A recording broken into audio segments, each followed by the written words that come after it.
Tensya na po kayo kung madalas di ako nakaayos. Simula kasi dumating sa buhay ko si Jace, mas inuuna ko nang ayusan siya. Sa kanya palang mga Marikoy, sa kakulitan niya nauubos na yung oras ko. Tulad ngayon, aalis kami, birthday kasi ng ate ko. At saka di ko talaga hilig yung mga makeup, polvo lang at saka lipstick, sapat na sa akin. Alam nyo ba, madalang lang din ako magka-pimple. Pag naman dumating yung pimple ko, sobrang laki naman tulad ngayon. Tapos pala niyan mga Marikoy, umalis na kami at gustong gusto talaga ni Jace na may dala siyang libro. Ting naman namin dito umuulan kaya nagtambay na muna kami sa sasakyan. Nung medyo tumila na yung ulan, bumaba na kami. Ito nga pala sa farm magbe-birthday yung ate ko. Pagbaba nga namin dito, nag-aayos yung tatay ko. Tapos dumating na rin pala yung mga pinaluto ng ate ko sa Shakarin Sweet Choices. Okay na talaga kami dito mga Marikoy. Sobrang sarap kasi ng mga luto nila. Nabay na rin pala sa birthday ng ate ko yung birthday ni Seiya. Si Seiya po yun yung gustong gusto ni Jace na bunsong anak ng ate ko. Yan nga si ate Seiya, alam nyo wala siyang idea dito kaya kanina gulat na gulat siya. Itong si ate Sky naman sobrang excited na sa pabitin. Ayan na nga, nagpa-practice na siya. Itong si Jace talaga automatic na kapag nakita niya na yung mga pinsan niya, pupuntahan niya. At may nahuli pa nga akong batang tumitikim ng carrot cake. Na po pala ako nag-DIY cake ngayon kasi tignan nyo naman karami yung cake ng ate ko. Itong si Jace talaga ayaw niyang iwanan yung mga cakes. Sabi ko sa kanya, huwag ka masyadong obvious na nagutom ka na. Sinamahan pa nga siya ni ate Sky. Dito nga din pala si Mr. Chung at ayan nga may pabulaklak pa siya sa ate ko. Ito naman yung regalo ng tatay ko, kalamay copies. Ayun na nga, may batang huling-huli na talaga na kumukuha na ng pagkain. Tapos dumating na pala yung mga hinihintay namin, yung mga taga-baryo namin. Nakakatawa nga yung mga dala nila kasi di naman obvious yung mga regalo nila. Bago pala kumain, kumanta at pinag-blow na muna namin yung mga may birthday. At ayan na nga yung request nyo na reveal ng daddy ni ate Jessie at ate Seiya. Opo, Koreano po siya. Pagkatapos naman namin kumain, nagpalaro na yung ate ko. Tayan nga, inumpisa na ng mga bata.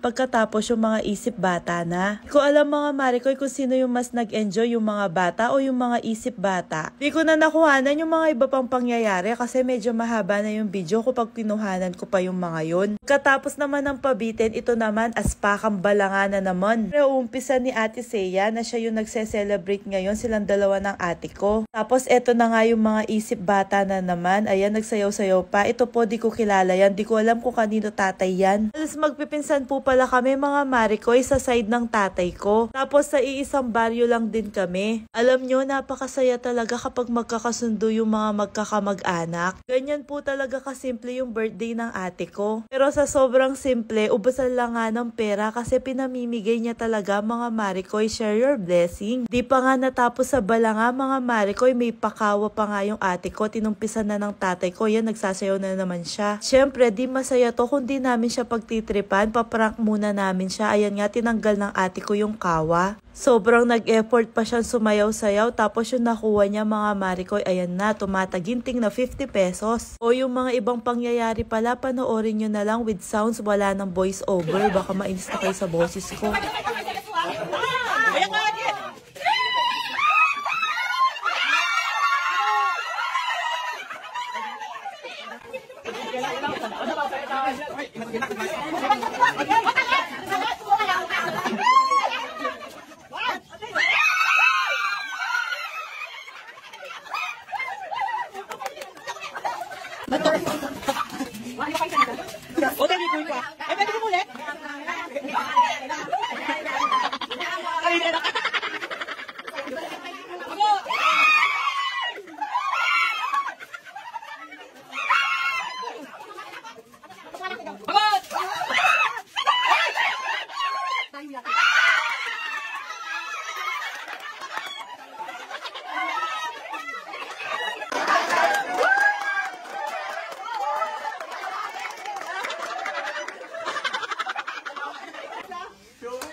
O, terak pa, terak!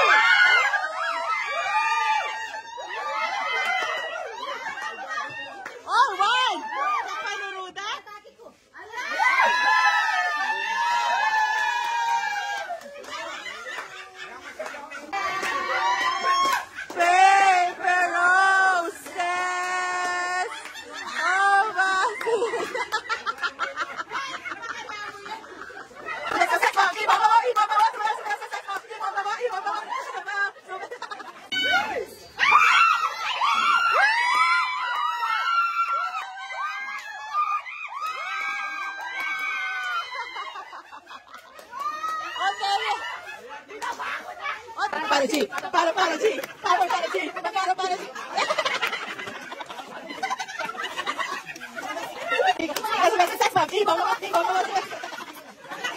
One,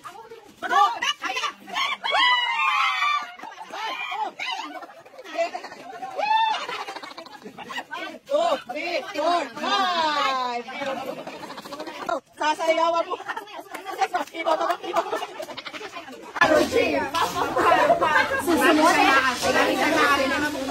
Rodrigo, Jumbo.